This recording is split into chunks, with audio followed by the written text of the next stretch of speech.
in Mumbai.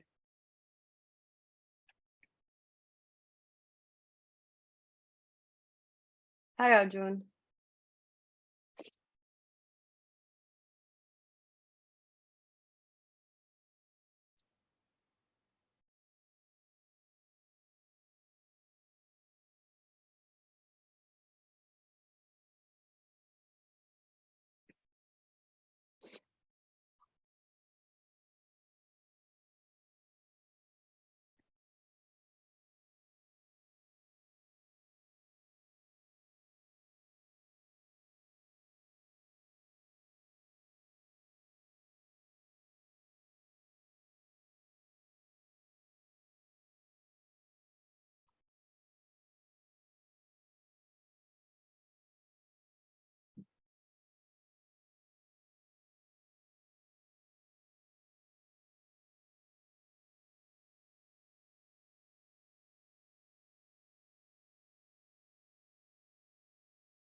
Until people join, would also love to know how much would you say is your understanding of BRSR today, like from say beginner, intermediate, advanced level, and we kind of scale up and down our conversation today accordingly.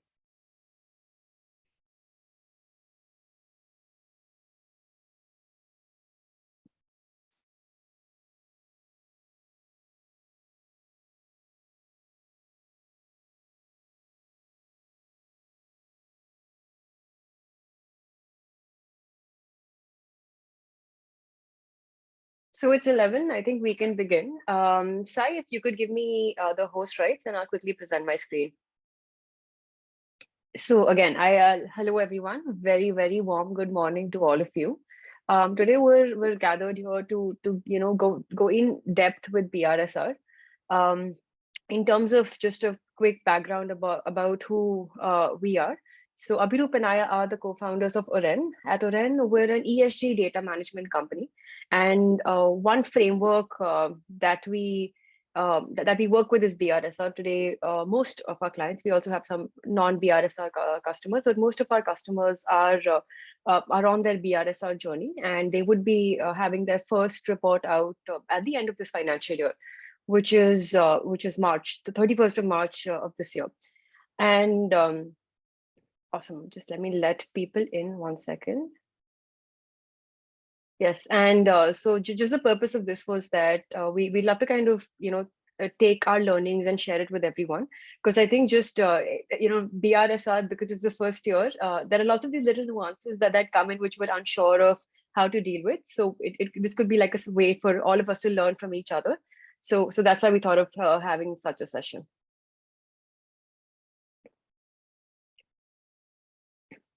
Awesome. I'll just quickly present my screen. I'm done admitting everyone.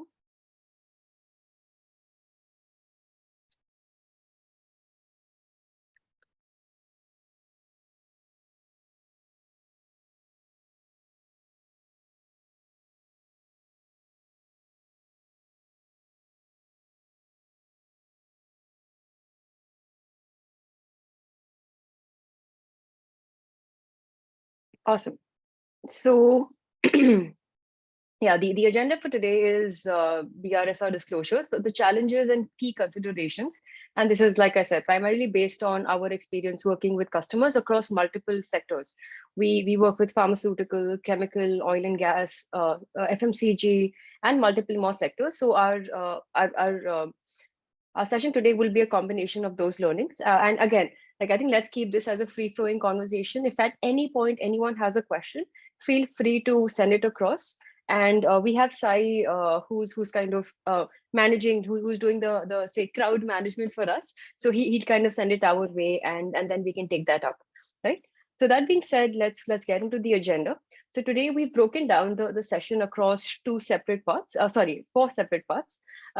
first one is we'll just cover the basics of ESG, which I assume that all of you will be fairly familiar with, but would it's nice to kind of touch upon the basics and then go into the deeper aspect of things. Then Abhirup will come in and walk us through the introduction of BRSR, how it is structured. We got multiple questions from the participants, and we try to inculcate those here and there in the presentation. And then we'll do a deep dive into BRSR. And then we talk about what is the future of BRSR. This is the first year. What is BRSR going to evolve into in the coming years? So without much further ado, I'll quickly walk you through the basics of ESG. I'm so sorry, I'm just admitting other people, so that's why you'll find me stopping once. Yeah, sometimes.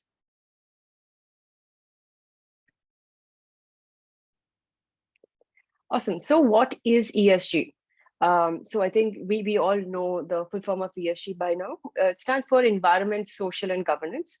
And the so ESG kind of was launched in India through BRSR.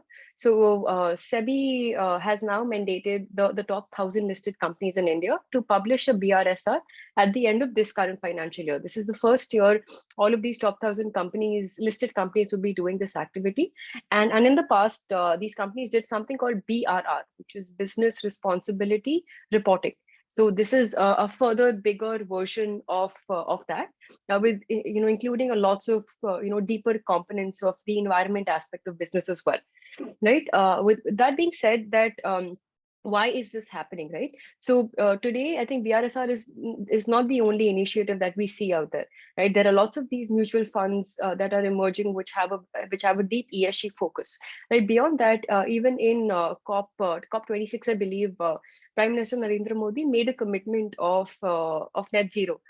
He committed that India will hit their net zero emissions by the year 2070, and has laid out a beautiful roadmap to help us achieve that, right? And a big part of that roadmap is how corporates, like, because I think as corporates we are one of the largest contributors to emissions through our activities, right? Yes, we are the biggest contributors to prosperity and to growth, but beyond that, I think with that comes emissions as well. So BRSR is a way to help corporates kind of get a clear picture of what their emissions are, and again then create a roadmap on reducing as much of that as possible, right? And ESG is not only about net zero. It's not only about emissions.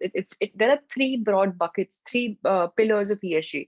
The first one is environment, which basically quantifies the environmental impact of a company and across its natural environments. This could be impact on water, impact from the waste they generate, the emissions, the biodiversity impact, so on and so forth. Next comes social, which is basically a company's relationship with their stakeholders. This could be internal stakeholders like your employees, like the top management board of directors, or your external stakeholders like your customers, your vendors, your bankers, regulators, investors, right? So on and so forth. Uh, and lastly, we have governance. Governance is a question around how a company governs themselves in a transparent and ethical way. And that comes with kind of having the right policies and procedures in place to have the best governance standards out there. And here we've listed out some of the parameters that fall into each of these E, S, and G.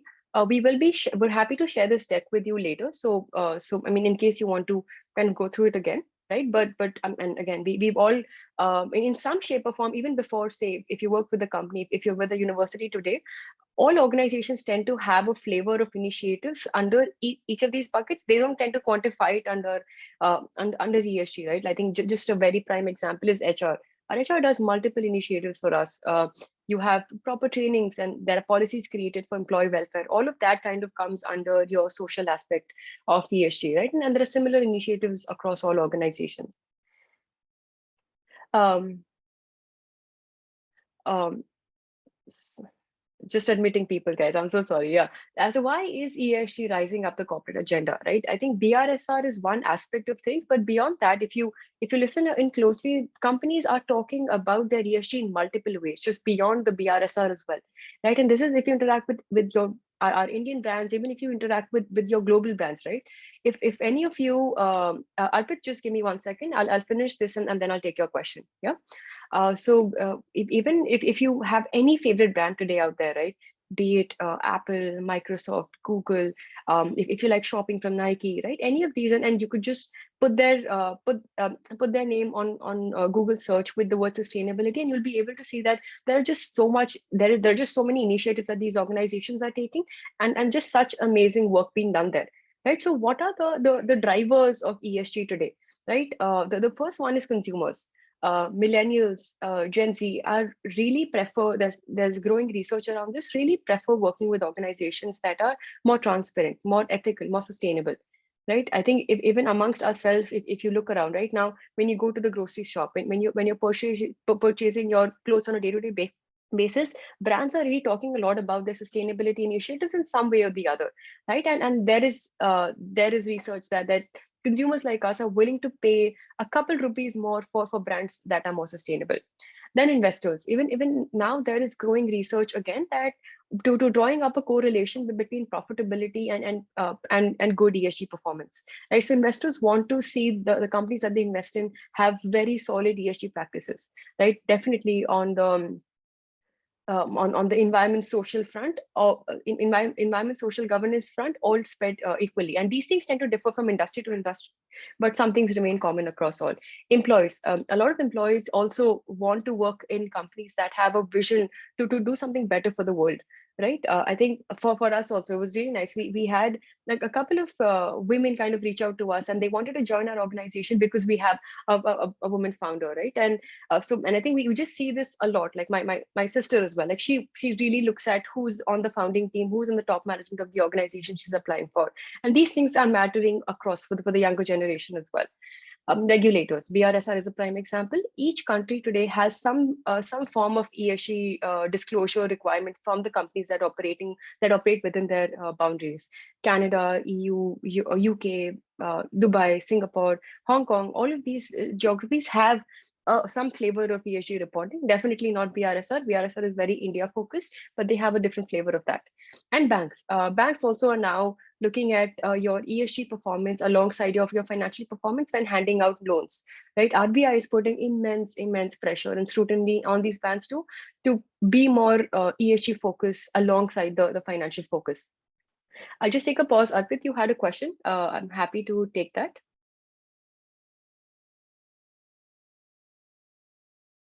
No, he had some issue with the okay. Mic, yeah. Okay, perfect. Thank you, Sai. And even looking at some research that was done by Thistle's research, and that why, again, continuing the same thread from the previous slide is that multiple reasons why companies are looking at the ESG adoption, and one prime one, and 80% of organizations tend to say this, is the reputational and brand benefits, right? And that kind of cuts across all of the five pillars, that the five reasons for drivers that we talked about earlier. So now I'd like to invite Abhirup to kind of step in and talk to us about BRSR in detail. Thank you, Arushi. And good morning, everyone. So as you all know that BRSR is the framework that has been prescribed by SEBI.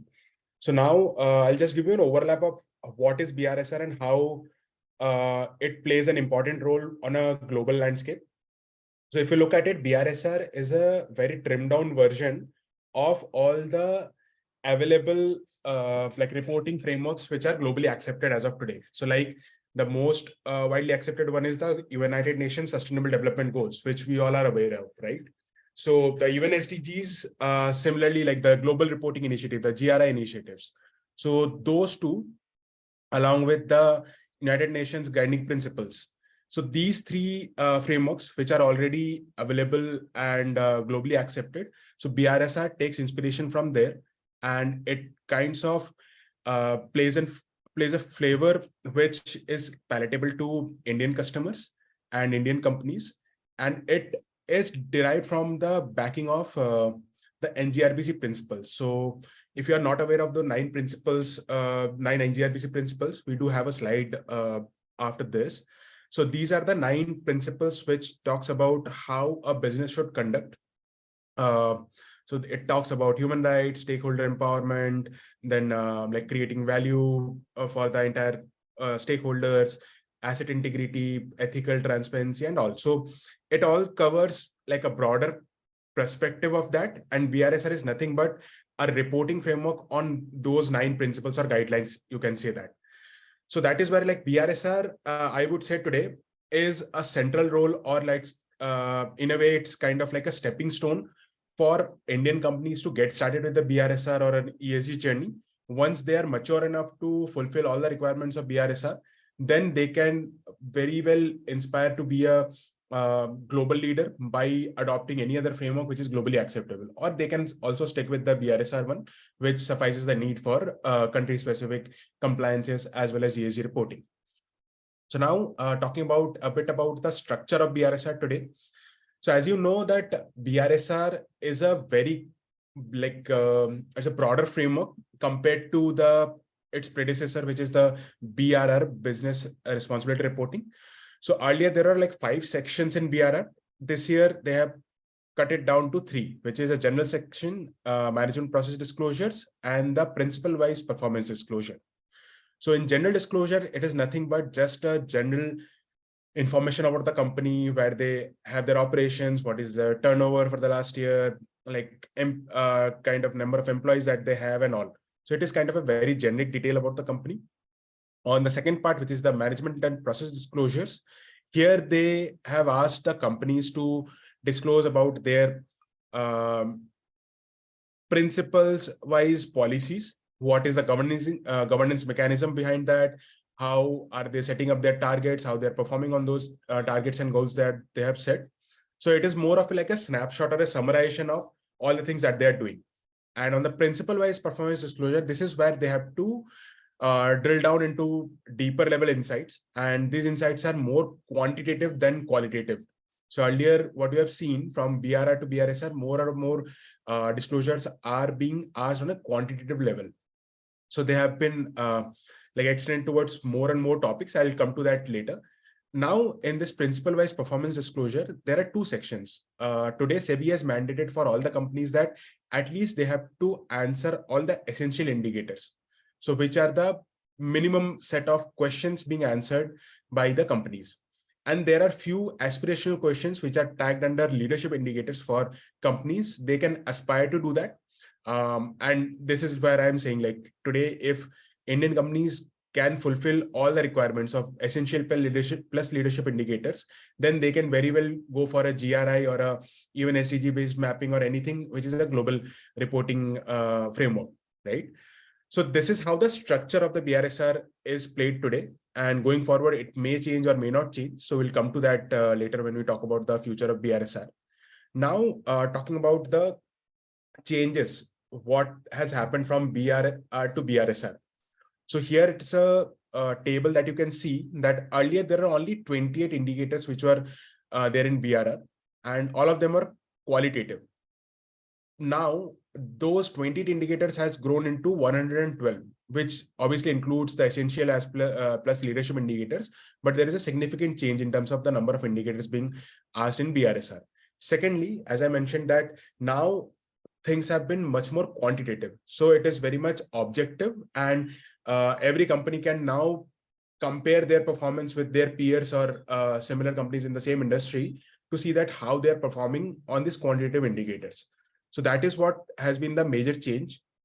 And if you look at it, like principle 3 and then principle 6 has the largest change, where they have asked about like employee well-being, which is most of the social aspect. Then the principle 6 talks about mostly the environmental aspect. So these 2 indicators have been much more like precise and quantitative now. And I can also give you a broader breakup of how these indicators play into different roles and functions of the company.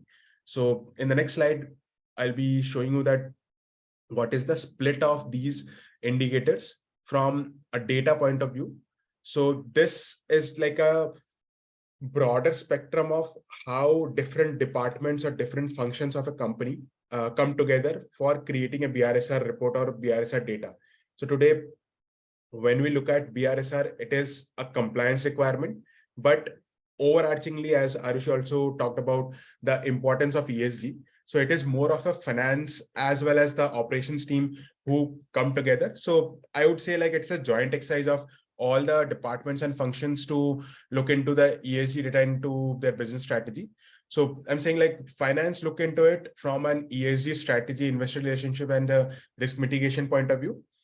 So they become like the topmost layer. And with them simultaneously, HR, legal, and the manufacturing, or let's say like the operation teams, will be helping them with the subsequent data points which are required to see how they're performing and what is their key performance matrices on these areas. So this is just like a broader level, like population of all the data points or like the indicators under this. So out of those 112, 33 indicators comes from HR, 37 comes from legal or secretarial department, and 42 comes from manufacturing department. So all of this combined together makes us those 112 indicators, and that is where role of each and every department, function, and each and every person in that function is much more important today for coming up with a final report, and at the same time improve the matrices over the period of next few years. Yeah, so now on the deep dive, I would invite Arushi to take into this. Yeah, so I think this is the main part, and what we've done is, and I'm sure that Sai from our team has shared this checklist with you, but we'll quickly go through this checklist, and after that take a pause in case anyone has any questions on what any of these parameters are and what has to be done about that. So in terms of creating the BRSR report, the final outcome we want is that by April, May, we should have an ESG, a BRSR report ready. The first activity to do that is that we do a stakeholder engagement. So this is something we mentioned earlier in the conversation. Is stakeholder is just anyone and any kind of you know, person, right? I think any person that kind of interacts with the company. We have internal stakeholders like our employees, our board of directors, our top management, our key managerial personnel, and we have external stakeholders like our customers, our value chain partners who are like our supply chain partners, our bankers, our investors, and so on and so forth, right? So the first thing is to kind of do an engagement with them to ensure that they are also aligned with what we are doing, what our initiatives are, and we kind of take take ESG initiatives from, in congruence with everyone's with aligning with everyone's business goals. I'd say, like BRSR is not just a one-time activity. Like I think companies, and something that we kind of keep telling our customers a lot, that think of it like a long-term journey, like think of it like an entire journey, and that you and kind of just start looking at your business differently, when you put on that ESG lens, right? And that's why it's extremely important to have like a top-down rollout of your ESG initiatives, and second, to bring in all stakeholders and get alignment from them and get partnership from them, right? So that the entire company grows together along with the stakeholders, right? Then we tend to do a policy gap analysis, which is we look at what are the policies that they already have, and we have a list of policies pertaining to each industries that like a responsible company, a sustainable company should have, right? And we kind of urge companies to kind of relook at the existing policies to kind of broaden the scope a little bit, and wherever there aren't policies available, we tend to build those for them. Right. That's followed by definitely doing trainings, right? A policy is immaterial unless and until all the employees from just the top to bottom are aware of the existence of that, right? And what has to happen if there's an anti-bribery case that's identified, what has to happen if a sexual harassment case happens and that is identified, right? So that's why just education of all the key stakeholders of that policy is important. Then we do a materiality assessment. We understand we drop a list of the key material topics to the stakeholders on what is, how would they prioritize these material topics. This is very, very sector specific. Then comes the ESG data management, and we've at Oren built a product to do this for us, right? A product, you can do manual data entry, you can invite collaborators from multiple departments, or we've built automation as well. The platform directly talks with the existing system of your organization to grab out data to fill it up, right? So that really shortens the time span for us. But organizations also use Excel sheets to send the questionnaires to different departments, get it back, and collate it all together. Then as part of the ESG data management exercise, something that we've seen, which is the hardest, which is like one thing that intimidates the companies the most, is the GHG emissions exercise. So we've kind of set aside a separate section for that, on how to do and what to do there. Even when we were kind of in the registration form, we took some feedback from you that if there's anything you want us to cover, and just so many of you wanted us to talk about emissions, so we just done a separate session for that, which I will start at the end of this. When again, once you have all your data in one place, then we ask companies to set certain ESG goals and corresponding KPIs for themselves. Right, some things that they want to achieve in the short term, some things that they want to achieve in the long term. Right, and this is again, because this like setting these goals and then achieving these goals takes up immense resources, right? So we tell companies that let's just do this thoughtfully. Let's think through what your business goals are, and then how we could just really, turbocharge us meeting those ESG goals with those business goals in combination with meeting our ESG goals as well. Right, and then once everything is done, we kind of get all of that data together, get all of those policies together, create the BRSR report, and then I think in this financial year, third-party assurance is optional. SEBI has not mandated this, but we believe that starting next year, there might be processes that it just becomes mandatory, and Abhirup will talk a lot more about it towards the end of our presentation. So without much further ado, GHG emissions, like this is the big complex part. So GHG emissions is a process in which organizations tend to quantify their emissions, like air emissions, across the greenhouse gases that have been identified. I believe UNFCCC did this identification, right? So you can see the six GHG emissions on the top cloud there. These emissions are of three types, right? First is scope. So you have scope 1 emissions, scope 2 emissions, and scope 3 emissions. Today, BRSR, and I think if you remember from Abhirup's conversation, there are two parts of it. You have the essential indicators, and then you have the leadership indicators, right? So today, BRSR and actually most global frameworks out there just require companies to focus on scope 1 and scope 2, right? Because that's slightly easier to do, and as you can see, that companies have more control over these two aspects, right? But scope 3 is the most important part. So for some industries, I think the number is that 90% of their emissions are in their scope 3, right? So even as per GHG protocol, you have like an entire separate documentation, which is like some hundreds of pages just talking about how to do your scope 3 accounting, right? So there are multiple challenges with that, and Abhirup will touch upon that in the future, right? So getting into what scope 1 emissions are, and these are essentially, we've oversimplified it, right? But in case you have any deeper questions, we're happy to take those. So you could think of that as three buckets. So scope 1 would be the fuel, which is any kind of, say, solid fuel, liquid fuel, gaseous fuel that an organization uses in their manufacturing processes and for the transportation, right?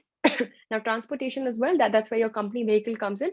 Any vehicles that the company owns themselves for the transportation of their salespeople, or even like any kind of transportation of the manufactured goods from their location to their customers, or the raw materials from their suppliers to them. If anything is owned by them themselves, that kind of features into your scope 1 emissions.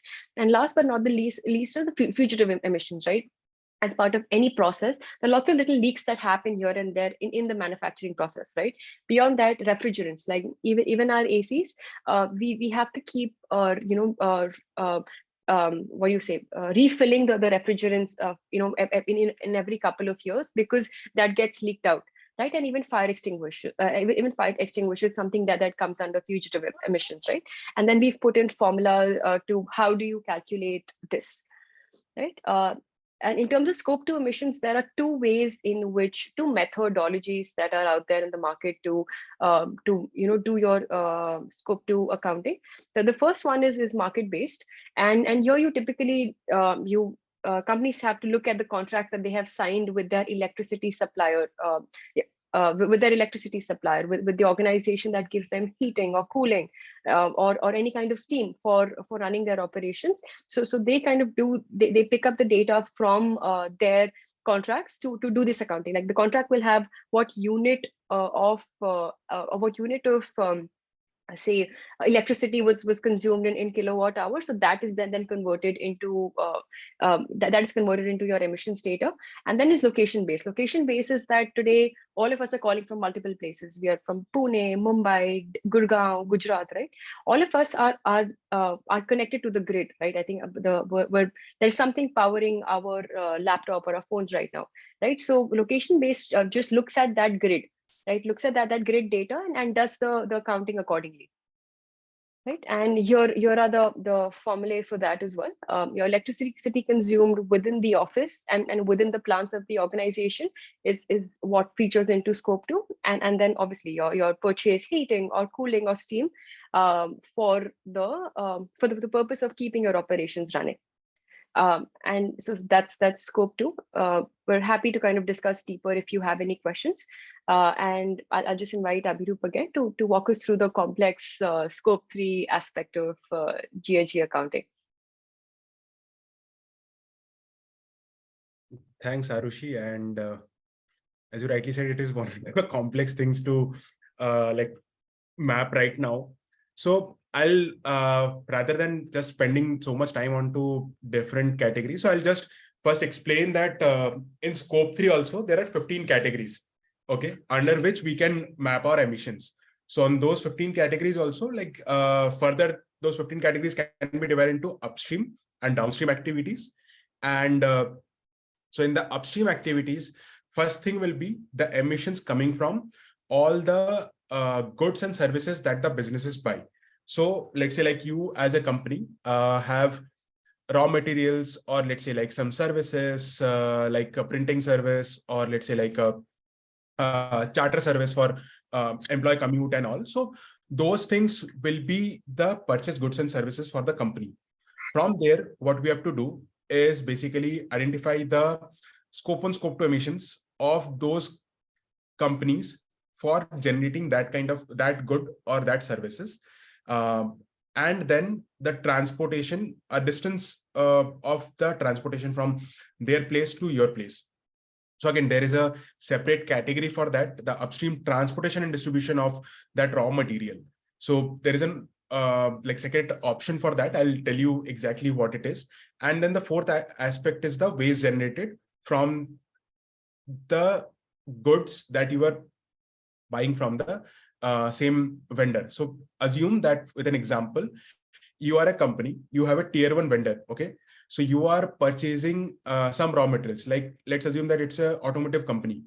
So for an automotive company, if they are relying on a tier 1 vendor for their tires, okay?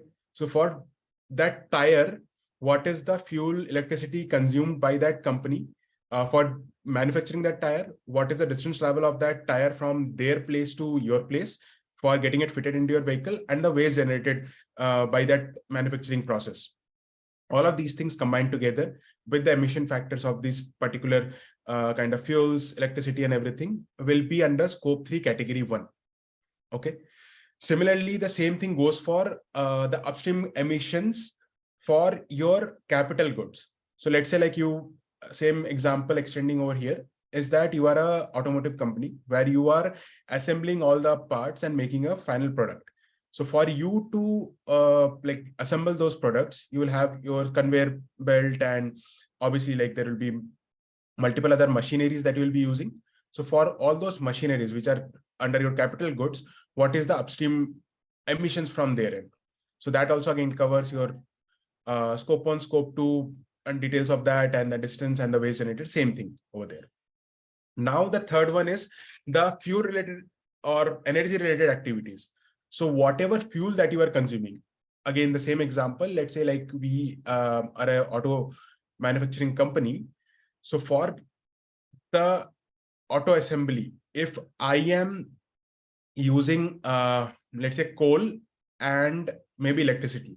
So for these two fuels, what is the entire upstream emission of that fuel? So like coal, from mining till what we have got to our plant, that the upstream part has to be the scope 3 emissions for your fuels. Same thing goes for electricity, because electricity, again, if it is a renewable base, then it will be negligible or zero. Or if it is a non-renewable one, then obviously it has a separate factor for that. So now for the upstream transportation and distribution. So like this covers all your transportation through like the logistics part of it. So this can be done through two different examples. So it can be done on a distance-based method or a spend-based method. So when we are doing it a distance-based method, then also we can do it as per the kilometer travel or by the mass of the material being transported. So based on that, the emission factors will change. So whatever emission factor that is available with you, or the partner or the vendor can give you, based on that you can take a call. Or else, if you don't want to go to that accuracy, then you have an option of going with a spend-based method. Again, there you will have to find out the relevant emission factor for that. But there are two options of doing it. For India, we do have our emission factors for the travel and the transport, modes of different kind of transports. So we can use that definitely. So these are the 4 categories that we talked about. Now moving forward, the 5th one, which is again same goes for the upstream part. So the waste generated in the operations from the upstream activities.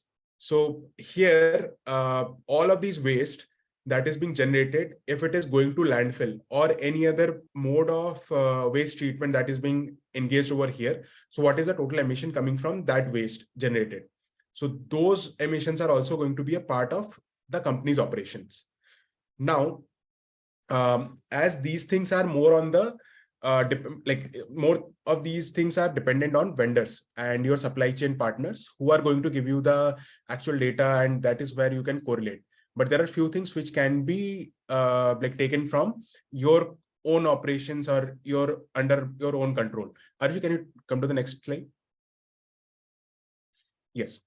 So here, business travel and employee commute, this is where companies can use their own data. And this is one of the challenging space for even companies to get the data, but this is fairly easy than actually getting it from more and more supply chain vendors. So here, it can be just like a consolidation exercise of all the employee commute and the business travel data points, and then multiplying it with the specific transportation emission factor. Similar like the hotel stay days, with that what will be the per hour emissions from that stays, or let's say per night stay. So those things can be multiplied and get the business travel and the employee commute data. And here we don't have that much dependencies on any supply chain vendor or any other partner. Now, from there, the last aspect is the upstream leased assets. So upstream leased assets are nothing but, again, similar to any asset owned by a company and leased by the company. So what we are calculating as scope 1, scope 2, same thing goes over here. So the lease assets, what is their scope 1, scope 2 emissions, that will be tagged under this category, which is the category number 8, which is upstream leased assets, which involves asset specific fuel and energy needs, energy data, and the fugitive emissions included over there. Now, from here, we move to the downstream part of the same thing. So in the downstream activities, whatever will be our distribution channels, so our warehouses, distribution centers, for any retail company, or let's say a manufacturing company, then the air transport, rail transport, or any other mode of transport of goods for the good to be transferred to a customer. Okay, so the entire activity on the downstream will be accounted over here. Then it will be the processing of sold products. So if, let's say, your product once being sold, it involves some or the other energy requirement for the waste to be processed, then that emission will be a part of the category 10, which is talking about processing of sold products for a site-specific method. Okay. Then the next category talks about the use of sold products. So this is very much particular to any product which requires energy to run, like automobiles, so aircrafts, then engines, motors, power plants, buildings, or anything where you need energy to run that product. So this will be very much specific to those kind of products only. For everything else, it will be negligible. In the category 12, we talk about the end of life treatment of solid products. This is all about all the packaging materials which are basically going to the waste. So now, as we delve into the circular economy or anything else to reclaim that waste, what will be the energy requirement to process that, and let's say like bringing it back to a recycling facility and all. So those things will be a part of this category 12, which is end of life treatment of solid products. Now, like the last three categories, which is the category 13, 14, and 15, it talks about the downstream lease assets emissions. Same calculations will go over here. Arushi, next slide. Yeah. So here it is again like the fuel and electricity emissions and the fugitive emissions of all our lease assets in the downstream part. Then the franchisees and the investments of the companies. So all of these assets, whatever will be the scope 1, scope 2 emissions, including their fugitive emissions, with the particular emission factors of that particular geography or particular type of fuel, will be added into the scope 3 emission calculations. So this is like the broad, like the overall aspect of emission calculations. So today, if you ask me that, is it easy to do it? Obviously it is not, but again, like there are few things which we have to start doing on today, and like start with the objective of getting the initial data and then move towards improving the accuracy, because there will be few aspects which will be very much particular to a particular industry or a particular company itself. So that is where you will need a data from the actual vendor to identify, and they have to calculate it rather than going for a like common guideline or a common emission factor. So we'll have to start with in the industry averages and EIO models, where we can start working out with our models and then look into how we can improve it further going forward. So this is how I would say like scope 3 can be like managed by the companies, because it is still like a very tedious task and a very time-consuming task for any company. But this is where most of the emissions of any company will lie. So that is where it is much more important to do it, rather than just like leaving it because it is not mandatory for a BRSR or an ESG reporting. Yeah, so I see there are so many questions down there. So I only have one more slide to talk about the future of BRSR. I can take it later and I can answer all the questions first. Yes, Abhirup, I think yeah, that's what I was just gonna ask you to pause. And like, yeah, the chat is just thriving with such amazing questions. So I think some things that like this question has been asked by two participants, and Abhirup, I believe you are better suited to answer that. That today, if say these top 1,000 companies fail to report on BRSR for whatever reason, right? Is there any penalty this year for these companies? So right now there is no written communication on that there will be a penalty or something. But what I have heard, and it's again like a like word of mouth that I have heard, that like during a conference where SEBI's chairman was there, so someone asked about the like how we should treat the BRSR reporting this year. So SEBI's expectation is that it should be treated as a financial report only, and as there is a mandate for you to maintain a data log for the next 7 years for this report also. So the data accuracy has to be maintained, and you have to keep records within your system. And that is why SEBI came up with a prescribed list in 2020, so that companies can work out and clarify their models last year when it was voluntary. And this year they can't come up with an excuse that we just started with our exercise this January and we don't have the data, or we don't know how to do it and all. So like from that viewpoint, I can definitely say that this is going to be important. And as we all know that this year BRSR report has to be uploaded on MCA portal in an XBRL format. So we don't have an option to write down any story behind that, saying that we don't have a emission number and that is why we did this, because XBRL don't accept like any text where they are only accepting numbers. So we don't have any option of writing down anything. It can be either 0 or actual number.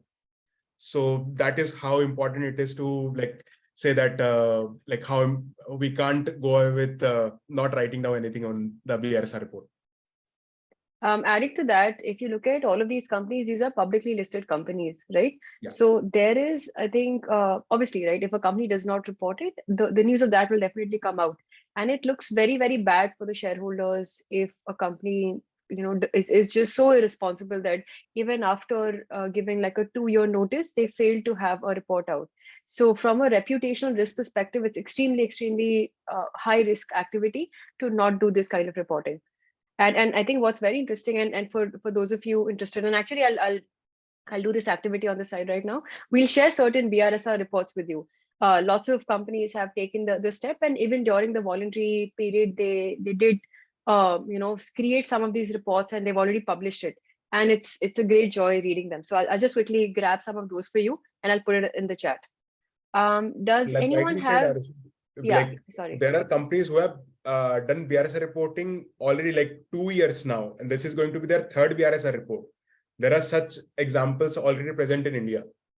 So that is where I've seen few reports where they have also included leadership indicators, even as a voluntary report, which says that, yeah, like they're definitely doing like taking this seriously and doing it judiciously so that they know when it is becoming mandatory and compliance, then definitely they are ready for doing this activity. And from our Oren's experience also, we can tell that with few companies we have started working on BRSR data requirement from last year, so that they are already prepared for compliance this financial year. One common theme that I have also seen here is that, again, I might be wrong here, but based on my limited exposure with talking to multiple companies and the company secretaries about their financial reporting, so I do see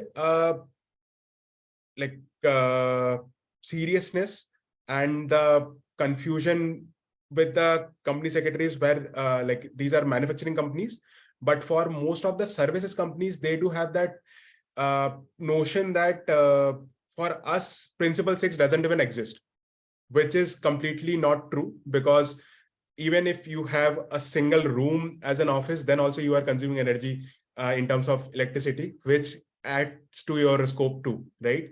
Like even for IT or a software company, if you are using a data so you are having a data room, or let's say like a data warehouse, even that is an energy consumption being done there. So all of these things will be a part of it. It obviously depends, will it be in the scope 1 or scope 3 based on that contractual agreement that you have. So based on that, again, no company can say that they don't have any carbon footprint or they have negligible carbon footprint, and that's why will not be reporting on any of the principles. Those essential indicators are essential because that is applicable to every industry or every company. Abhirup, another question is that could you tell us what are emissions factors? One is that, right? Just talk a little bit about what this is at a broad level. I know it's a very deeper, complex topic. One is that, and Abhirup, could you? I think we have Kanchan on the call, and she's representing the services sector, right? So I think while maybe it might be hard to kind of go deeper into each of these things, but could you just broadly, touch on BRSR for the services sector as well? Okay. So first I'll take the question of emission factors. So on a broader level, by definition, emission factor is nothing but once, let's say, like if you are burning 1 liter of diesel or coal or any fuel, what is the amount of carbon dioxide being emitted? So emission factor can be anything, like emission factor in terms of CO2 or all those 6 greenhouse gases, right? So when you burn 1 liter of diesel, it's not only carbon which is getting emitted. It is a combination of all of these 6 gases which comes out, right? But the proportion will be very different for the mix of the fuel. And that is where a common terminology is that, which we call it carbon equivalent. So when we report our carbon emissions, it is ton of CO2e, which is carbon equivalent. And these emission factors are nothing but the quantification of the emissions in terms of the carbon equivalent for burning 1 liter of petrol, diesel, or let's say 1 kg of coal. So that is what a broader definition of emission factor is, which gets multiplied with the quantities of the fuels to give us the total emission from the fuel or other activities that we are doing.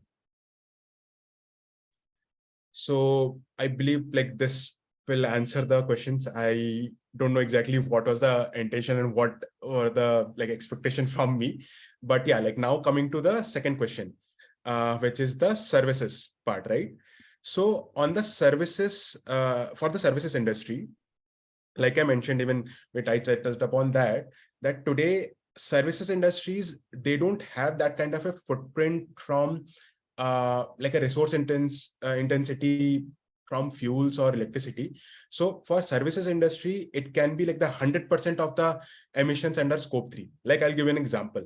If let's say as a startup who is into SaaS business, now for a company in a SaaS business, if they have global operations and they don't even have a single office, everything is remote, they're working on a co-working space model. So then all their emissions will be under scope 3, because today the company don't have any asset being owned or leased by the company. They might have only one office, which is their headquarters. So they will only report the electricity consumption of that office under scope 2. Scope 1 will be 0. And everything else will be under scope 3. So that is where for services company, this is one of the main areas. But now again, if they have any vehicles which is being leased by the company or owned by the owners or the directors of the company under company's asset, then definitely it will be adding to the scope 1. Similarly, let's say in the office, they have a DG set for auxiliary power.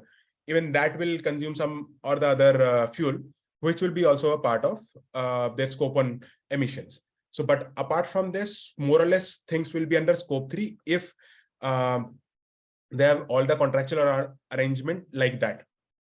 Now for a services industry, the most prominent thing is about their social part, which is about their employee benefits, employee attrition rates, then kind of the post-retirement, what are the benefits that they're giving, the what are the support that is being provided by the company to continue for this upskilling, and even health and safety around workplace. So when we talk about health and safety, we do have that notion that it is talking about working in hazardous environment.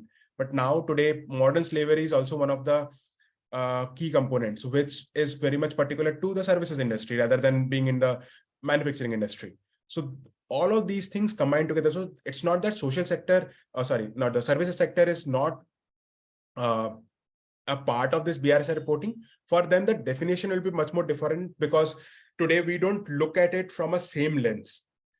And that is where it will be quite different from the calculations point of view.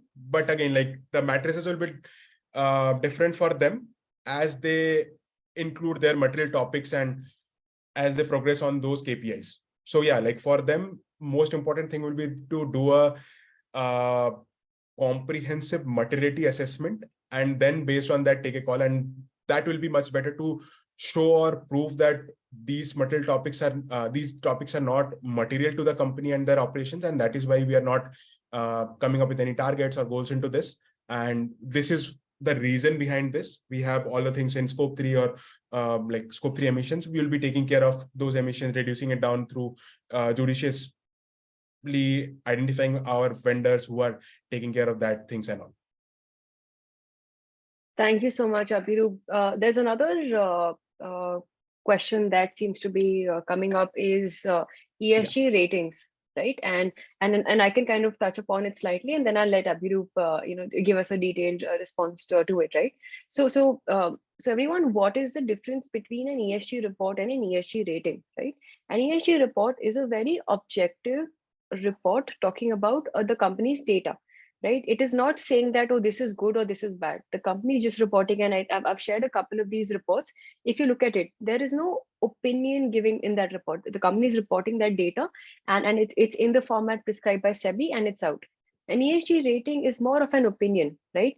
These are done by external agencies, and Sai is gonna share a bunch of these external agencies links with us.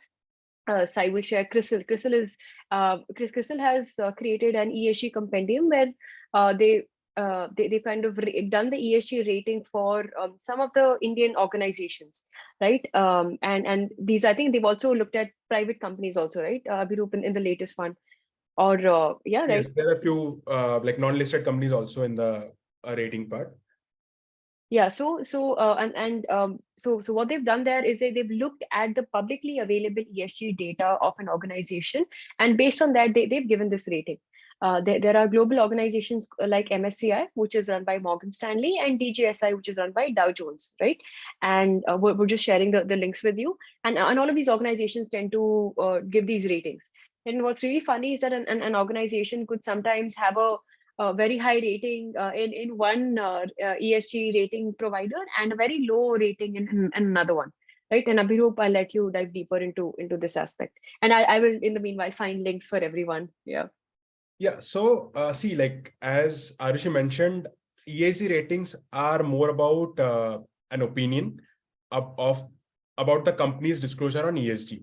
So now, as Arushi mentioned, that a company can have a high rating in one and the other can rate them low. This is because the methodologies are different. So every company like Dow Jones, Morgan Stanley, CRISIL, or let's say Sustainalytics, all of them have a different methodology to evaluate any company's performance on ESG. So like Morgan Stanley evaluates the company's operations, how susceptible they are from climate change, and what is the business risk that they have. Whereas Dow Jones might be like looking at it from what is the impact the business is creating towards climate change. So that is why these are two different matrices that they are looking at. And that is how it can be like a high low for a same company in Dow Jones and Morgan Stanley. Similarly, like Sustainalytics will be looking at it from company's risk management point of view, that like in the past, if there has been some risk on the social front or a governance front or let's say environmental front, how well have they managed that or tackled that? And is the management team capable enough to tackle some scenario in the future? So based on that, they rate that. Similar, like CRISIL will have a separate methodology altogether. So the difference in the rating systems or rating providers is because of their methodologies. And this will remain in the near future also, because we have not seen any like consolidations or any kind of like standardization on the rating front. But what we can definitely tell is that today, for India at least, SEBI has taken that step. SEBI is kind of like is already talking to all the rating agencies to kind of come up with a standardized mechanism of rating, so that all the rating providers have a single benchmark rather than coming up with their own methodologies and rating every company in different matrices. So at least for India, we'll be able to see a common metrics of measuring the ESG performance. And like still, it is something that is open in the public right now. There is no like right standard method being prescribed by SEBI. So going forward, definitely we can see something coming up in this space. Yes, so Abhirup, we have just 4 minutes left. Maybe you could, I'll just present my screen again and we can do the last bit of the presentation. And one thing I would like you to also talk about is the role of assurance. I believe Aditi has asked that question on assurance, so we can look at that. Also, there's been one error from my end. Ghazala was the one who was interested in the services sector and not concerned. I'm so sorry about messing up your name. I'll just quickly present my screen. Yes, Abhirup, over to you. Okay, yeah. So yes, so these are the few pointers which I would like to add over here, is that what will be the future of BRSR or ESG in India. So what I can see is that as BRSR or ESG ratings, as we are talking about this, it is going to be one of the like it will be as similar as a credit rating, or it will get augmented with the credit ratings for companies to get access to capital. So in the near future, definitely it is going to be one of the key matrices for access to capital for the companies. But it can go beyond that, which is like now, as we are talking about green energy, which is like hydrogen or let's say renewable energies, REC certificates and all.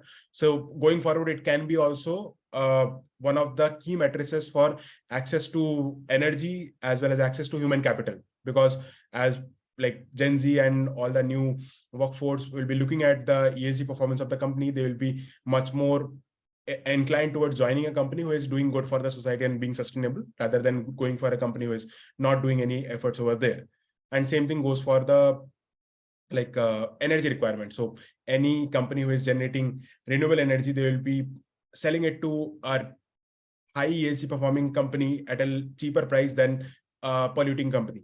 So those things are like the future are the future of the BRSR. Similarly, like the scope of companies, like today it is limited to the 1,000 companies. It is going to be increasing like in the near future. It will be extended to, I would think, all the listed companies as well as private companies, because already private companies are allowed to use the light version of BRSR if they want to do it voluntarily. Scope 3 emission, as I mentioned, that right now it is under leadership indicators and this is optional for all the companies. Going forward, I believe that it is also going to be mandatory. Maybe like for few categories, I don't know exactly how it will going to be panned out, but yeah, definitely it can be there. Third-party assurance, it is already like, so the ICFI came up with their guidelines and it is going to be a mandatory for from next year, 2024, 2025. But still, like, there has to be some work done to identify and like come up with a clear-cut boundaries. There are still some gaps and a few areas where there needs to be some answers before making it mandatory, because today greenwashing is also one of the major challenge that the ESG industry faces, and which is common across all the industries. So that is where assurance is like really, really required. And we have seen this same thing happening in other countries. Like in Egypt, it is a mandate requirement. Singapore, it's a mandatory. Hong Kong, it's mandatory. So all of these things, like all the other countries are making it mandatory. It will be same thing for India as well. Now we have also seen banks, like major banks are already started looking into the ESG performance. So it is just a simple checklist today because they don't have a public disclosure available for these companies. But going forward, it is going to be much more than just a checklist from the banks. So definitely, yeah, this BRSR report is going to be like a single point of truth for everyone to look into the ESG performance. And then lastly, that product and process innovations are going to take aspiration from their ESG performance areas. So let's say, like, if a company wants to reduce down their waste and improve the emission from their end, they'll definitely come up with innovative ways to do it by cutting down their packagings, or let's say like alternate materials, or let's say like using alternate fuels to do it, or kind of different kind of supply chain mechanisms, so that they can ultimately reduce down their emissions and improve the circularity of that entire practice. So this is what we see like the common themes going forward from where we are today in the BRSR, because this is just a nascent stage and the inaugural year for every company to come up with their BRSR reporting. Once this is done, definitely it is going to be like a corporate space where they can flaunt about their ESG practices. So that is going to be a major driver, because even on the CRISIL research, you can see that brand reputation is one of the things which is motivating more and more corporate leaders to look into ESG and sustainability reporting. And today you can look at all the like presentations, the kind of like the talks by the top leaders. Everyone talks about sustainability, their sustainable practices, their initiatives and all. So this is going to be more and more prominent from all the companies that we can see in future. I think we've overshot in terms of time. So I believe we will be ending this session now. But I think, Sai, if you could put my and Abhiroop's Calendly link and your link and your Calendly link in the chat as well, where we're open to doing multiple one-on-ones or to have like a deeper conversation about the questions that you have. And then because, I mean, with Abhiroop and I have worked with different types of industries as well. So we'd be happy to kind of just look at your industry and identify, and again, help in whatever way we can. Right. And beyond that, if I mean, we'd love some feedback, right? Let us know how was the session. And also beyond that, if you'd like us to do any more sessions, we're more than happy to talk to all of you. Like, I think we had more fun than you did. So we'd love to do more of these. If you'd like us to organize like an ask us anything kind of a thing, right? Where we don't like it's just an informal conversation. We're just sitting here as friends, and just talking about the questions that you have and learning from each other. We'd be more than happy to organize something of that sort as well. But with that being said, thank you so much, everyone. I mean, look at this chat. You scroll it, and it's just such a lively chat by itself. We had so much fun, and yes, we will share the recordings with everyone. And yeah, sorry, I'm so sorry for all the questions we couldn't cover. I'm really sorry, right? But yes, let's do one-on-one. Let's talk again, and have a wonderful weekend, everyone. Thank you so much for your time today. And please follow our LinkedIn. I think if you want to hear about more of these sessions, please follow our LinkedIn page, because we like Sai's from our marketing team, and he's super active there. He's just constantly talking about what we do. And thank you so much, Sai, for setting this up for us. Thank you so much, everyone. Thank you so much for joining here. Thank you, Arushi and our group, for making this session a blast. Thank you, everyone. It was Bye. nice. Thank you.